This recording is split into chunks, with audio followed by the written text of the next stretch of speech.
Hidden deep in the Amazon rainforest, far away from civilization lies a mysterious city. But unlike the old Aztec or Inca settlements of South America, this city is a lot newer and holds a much stranger past. Built in the heart of Brazil in 1928, the city was built to be a modern-day utopia. It had a state-of-the-art hospital, a dancing hall, a cinema, and rows of perfect newly built houses. The city even had its own golf course and tennis court. From the outside, it looked like heaven on earth, like the kind of real estate development that would sell out in seconds. But here's the funny thing, none of the houses in the city were on sale. None of them were even for rent. Instead, the city was home to thousands of Brazilian workers who lived in these houses for free. The workers that lived there had good salaries, great healthcare, and lots of entertainment. It was a true socialist paradise for the working man, especially by Brazilian standards at that time, where workers were often overworked and underpaid. But not everything in the city was as perfect as it seemed. And just a few years after its construction, it looked like this.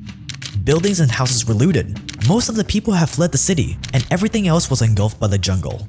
This man-made utopia, one of Brazil's most promising cities, had turned into an abandoned ghost town. Something really bad had happened here. And what's even weirder is that this socialist paradise wasn't built by local Brazilians. No, this socialist paradise was built by one of America's richest capitalists, Henry Ford, founder of the Ford Motor Company. Henry Ford was the Elon Musk of the 20th century, a very eccentric entrepreneur and billionaire with grand visions for the future. So Henry Ford built this utopia in the middle of Brazil and named the city the only name that would make sense, Fordlandia. What started out as Henry Ford's utopian dream descended into a nightmare, filled with chaos, violence, looting, and the eventual abandonment of Fordlandia. But why? My name is Jake Tran. I make documentaries on money, power, war, and crime in my team. Subscribe for more. And this is Fordlandia, Henry Ford's failed jungle utopia.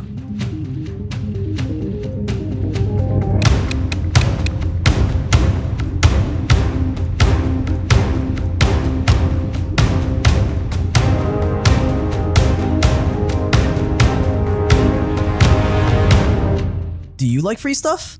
Well, you can get up to 12 free stocks valued up to $30,600 when you sign up for Webull with the link below. There's no catch, all you have to do is open an account, deposit as little as $1, and that is it. You'll get up to 12 free stocks valued up to $30,600 deposited straight into your accounts. And yes, once the stocks have settled in your accounts, you can sell them, use that money to buy other stocks, or even withdraw the money. So you might as well pause the video and click the link below to claim your free stocks now, because this promotion is definitely not going to last forever.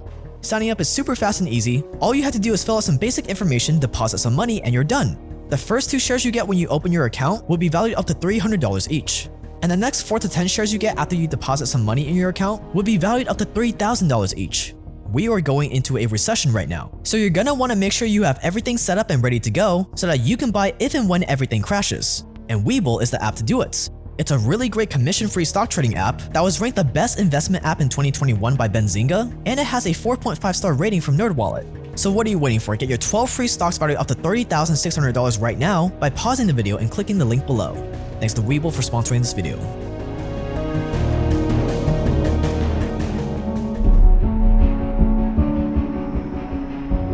During a visit to a slaughterhouse, Henry Ford noticed how the workers would process whole animals while moving them down a line. It was a very basic version of a highly efficient production line. And that's when it hit him.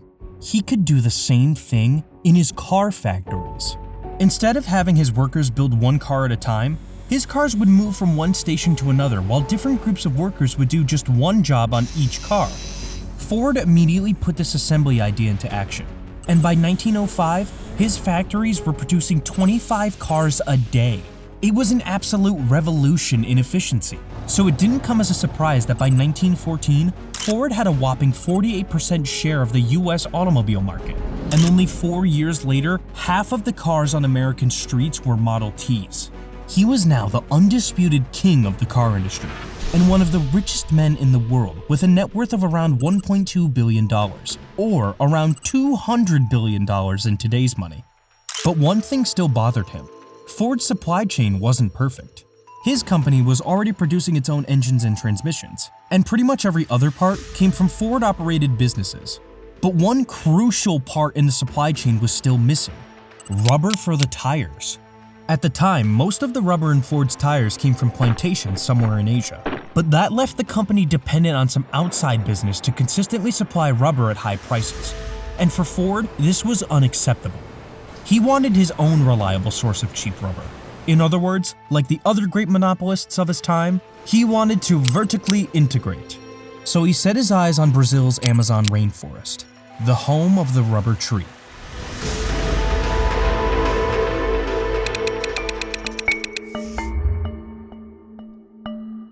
Making rubber for car tires meant cutting holes into rubber trees and collecting their sap in buckets. This sap is called latex. Once collected, the latex is mixed with a bunch of chemicals and left to dry and eventually form solid rubber. To Henry Ford, the process seemed pretty simple, and he was confident his company would figure out a way to make it themselves. So in 1927, Ford acquired 2.5 million acres of land next to the Tapajos, one of the largest rivers in the Amazon.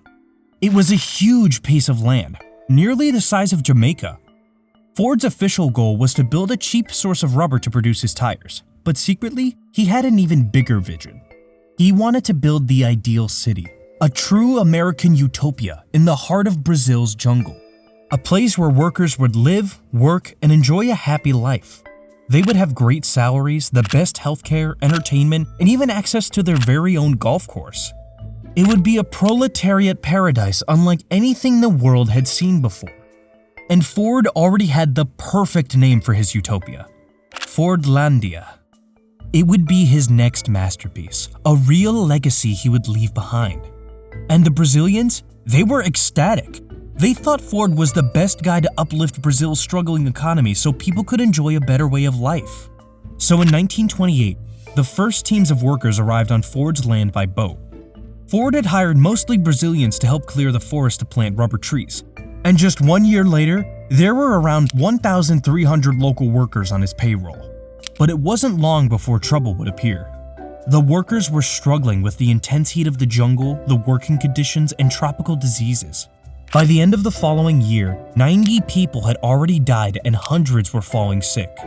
Here was Henry Ford, 2 years and $1 million down after starting work on Fordlandia, with nothing to show for it. But Henry Ford just couldn't give up, and ships continued traveling back and forth from the US to the Brazilian jungle, carrying everything they needed to build an industrial city from scratch. Around 1930, most of the forest was cleared, the rubber trees were planted, and Fordlandia began to look like a small American town. Workers and their families had neat, small homes, while the American managers had fancy villas with gardens and verandas. There was a first-class hospital, a dancing hall, a cinema, and even a public pool. Despite the bumpy start, Ford's vision was slowly beginning to take shape. By the end of 1930, everything seemed to be going well, but more trouble was brewing on the horizon.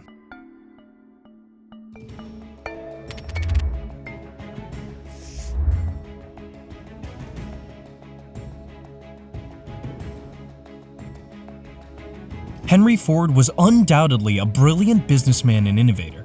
He knew everything there was to know about engines and making money. But unfortunately, he had absolutely no idea how to plant rubber trees. In his mind, he could just steamroll the forest, plant his rubber trees, and have the material ready to go a moment later. Just like with his car assembly line, Ford believed more was always better. So he followed a simple plan. The more rubber trees I plant, the more rubber I'll get, and the more tires I can produce. Sounds reasonable, right? To make sure he got the most out of the land he bought, he decided to plant the rubber trees extremely close together, even though the locals warned him otherwise. Big mistake. Instead of maximizing his profits, he created the perfect environment for pests like caterpillars to thrive. Unfortunately, these caterpillars also destroyed a lot of his rubber trees. And because the trees were planted so close together, nothing could stop the caterpillar infestation from jumping from one tree to the next and spreading through his plantation like a wildfire. But that wasn't all. In true colonizer fashion, instead of listening to any advice the locals offered and respecting their culture, Ford decided to completely steamroll everything about the culture of his Brazilian workers. Ford wanted to instill what he thought was the ideal life for them. He expected them to live clean lives. That meant no unhealthy food, no alcohol, and no lazy attitudes. Not exactly what the Brazilian workers were used to. They liked their big hearty meals, a siesta during the day, and a beer or two in the afternoon. But Henry Ford ended all of that. First, he put all his workers on the exact same diet: oatmeal for breakfast and rice with bread for dinner. It was cheap, simple, and in his mind, healthy. Then, to make matters worse, he decided to ban all alcohol from Fordlandia. That was unacceptable. How can you enjoy life if you can't even have a little drink in the evening? Immediately, some of his workers simply walked off site and never came back. And by December 1930, Ford's remaining workers decided they had finally had enough. They were fed up with the strict working conditions. They hated the food they were forced to eat, and they really hated that they couldn't even have a sip of alcohol after a hard day's work. But the last straw? That was when the workers were told that they would now have to pay for their boring, tasteless meals out of their own pockets. That was it. The animal farms had had enough. And that's when all hell broke loose. Angry and frustrated, the workers destroyed the dining hall, their working equipment, and generators that provided the city with electricity. Most of the rest of Fordlandia was then looted. The American managers were so scared of the violence that they fled into the forest, never to be seen again. At the end of the riot, only a few hundred workers decided to stay and work. All the others had taken their loot and left. It almost marked the end of Ford's utopia. But Henry Ford was not a man who gave up easily. So he sent a new manager to Fordlandia to try to turn things around. The new manager started projects to pave the roads, finish the city's housing development, and connect Fordlandia to other cities and towns in the area. He also built an entertainment center that played Hollywood movies and held dances.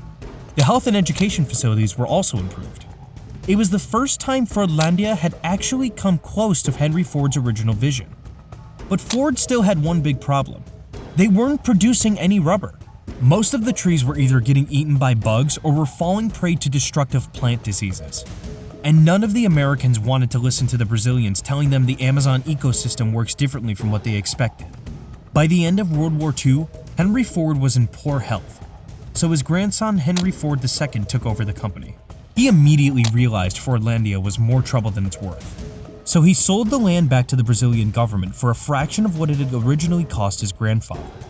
The Fordlandia dream had officially come to an end. In response, most of the city's American population packed their bags and disappeared.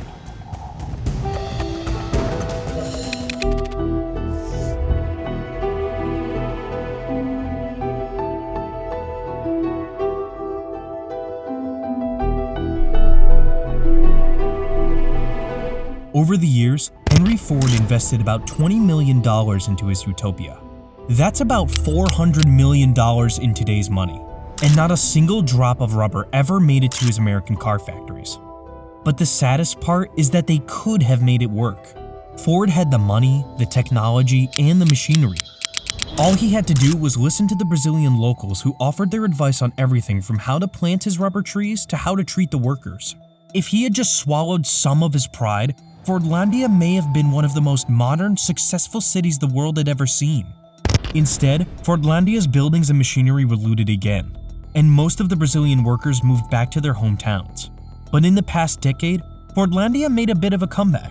The abandoned city was mentioned again and again in the news, documentaries, and even in music. So more and more Brazilian people who were looking for a new place to live went to Fordlandia and moved into one of the rent-free houses. Esta mesa aqui é do tempo dos americanos. Deixa ele sair e ficar abandonada, se acabou todo. Se o povo não tivesse tomado de conta, não existia mais nada, porque roubaram muitas coisas de dentro da casa, entendeu? They didn't care that big parts of the city had fallen apart. They didn't care about the city's strange history. They just wanted a quiet place to live and enjoy their lives. Today, about 3,000 people enjoy peaceful lives in Fordlandia in a way that would make Henry Ford turn in his grave. Fordlandia was one of the most ambitious projects any American had ever attempted in the 20th century. Even though it ended in disaster, at least Henry Ford had some good intentions. Unlike some of the other projects America has taken on over the years, like the CIA Black Site program, for example. During America's war on terror, the CIA basically used secret prisons all around the world to detain suspects, even though many of the men and women who ended up there were totally innocent. Of course, that didn't stop the CIA from arresting or kidnapping them on mere suspicions, kidnapping them to secret locations and putting them through some of the most violent, sadistic, enhanced interrogation techniques you can imagine. The things those CIA officers did is sicker than anything we've ever put out on this channel before. But we both know a video that goes into CIA black sites and their enhanced interrogation styles would get demonetized by YouTube in a heartbeat. That's why we've released it as a full-length private documentary that's only available to members of this channel. All you have to do to get access to this exclusive documentary right now, along with other feature-length videos we've already published like MKUltra, Monsanto, F. Reach Epstein, and Roots of Terror in the Middle East, is click that join button below. People pay tens of thousands of dollars every semester to attend university, and they still don't know how the world really works. But when you become a member, you'll get access to all this insider info for only $5 a month. And there's a refund policy unlike most YouTube memberships. If you join and you don't think it's worth it, email us within your first month of joining and we will personally refund you for your first month. After your first month, there is no refund. So scroll down and click that join button now.